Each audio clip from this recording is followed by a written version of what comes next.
How Donald Trump won the 2024 election. Hello, everyone. Welcome back to the channel.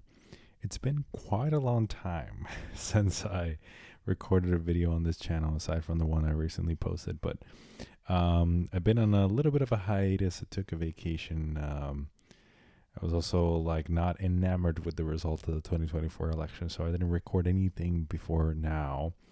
But I wanted to save face and come back to the channel and just give you the spiel of what's going on. So as you probably already know, it's December 17, 2024.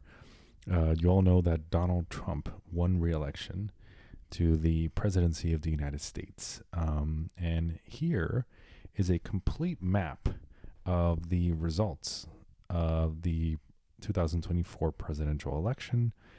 I was wrong in my prediction. I originally had intended for, or my thoughts were that Kamala Harris was going to win the presidential election, but I was wrong.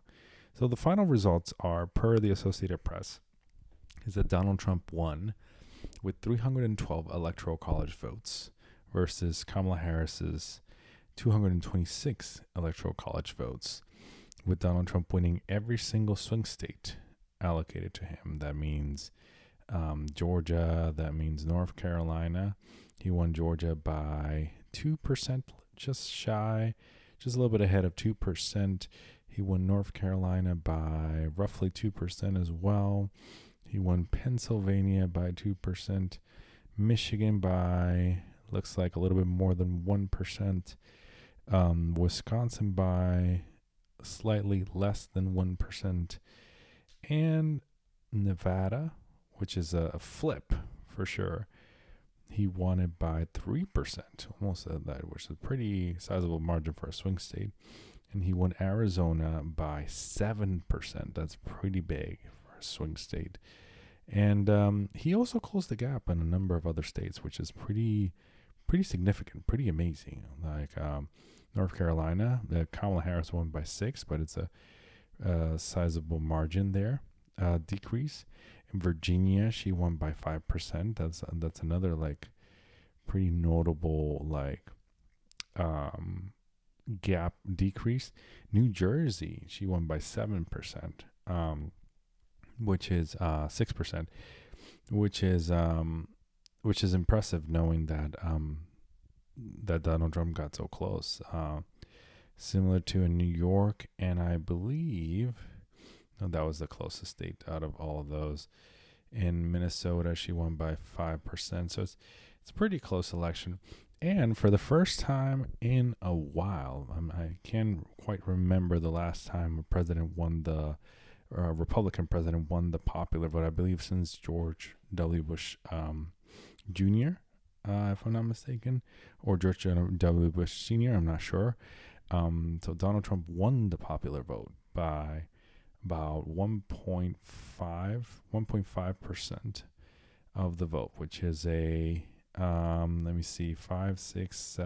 million votes, the popular vote. That is, I guess you could say, not necessarily a modern day landslide, right? By any means, any stretch of the imagination, but it's pretty notable that he has a mandate. Let's just say that he definitely does have a mandate. Those were not the only elections that happened. Also, we have the Senate. In the Senate, we have the Republicans winning the Senate 53-47. This was pretty much in line with my prediction. I did predict the Senate to fall to the Republicans. I did, however, did not expect I thought it was more of a 51-49 split.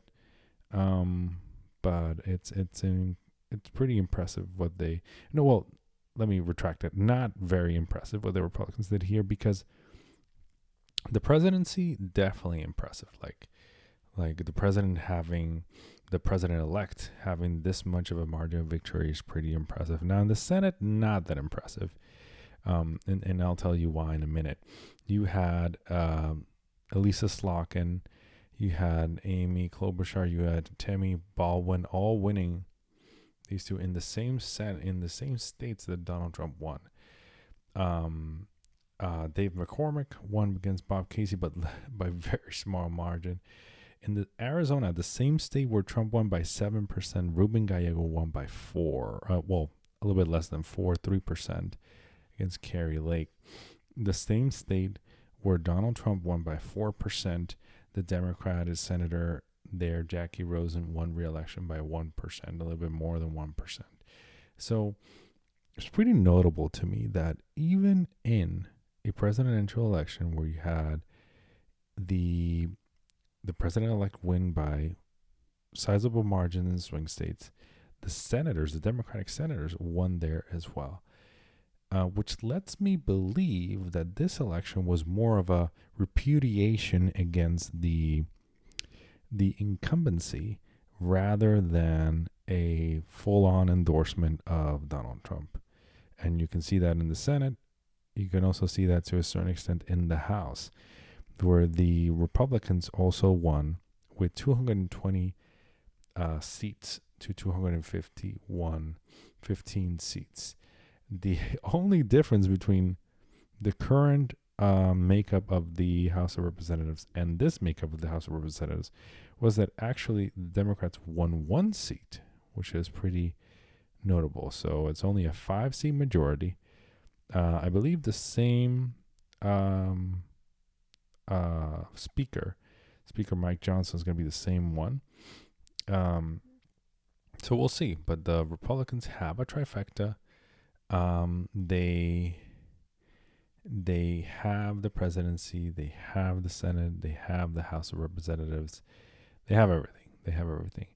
In the news, there's been a couple of things going on, and one of them is that in this election we had pretty, like, the polls were pretty spot on in regards to like Trump's support. Like, he definitely was on track for victory, and he did. And he's already picked a number of cabinet positions for sure. We've had cabinet positions for the presidency filled. I think pretty much all of them were filled. But I think the biggest thing to take note of is essentially what happened on the election per se. We can safely say that this was a pretty big swing towards the right, but it was more to do with the fact that more to do with the things that were top of mind in voters' minds. And according to AP, it was the economy. So generally the candidate that is seen to be more indicative of being in favor of economic issues or making the economic issues better for the overall populace is going to be favored. And we saw that here. 39% of respondents said that the economy was the most important issue. Second one was immigration. That speaks well to the success of the ad content or the barrage of ads launched by the Republican super PACs. So we'll see what type of like soul searching they do on the Democratic side. But for now, we know that Donald Trump has won re-election to the presidency, a non-concurrent re-election to the presidency. So so it's not a president that was already president and won re-election, but rather like in between two different presidencies. He will take possession on January 20th, 2025, and we'll see 4 more years of the Donald Trump presidency. Thank you so much for watching. Please leave a like, subscribe to the channel, share this video with your friends, and I'll see you all on the next one. Bye-bye.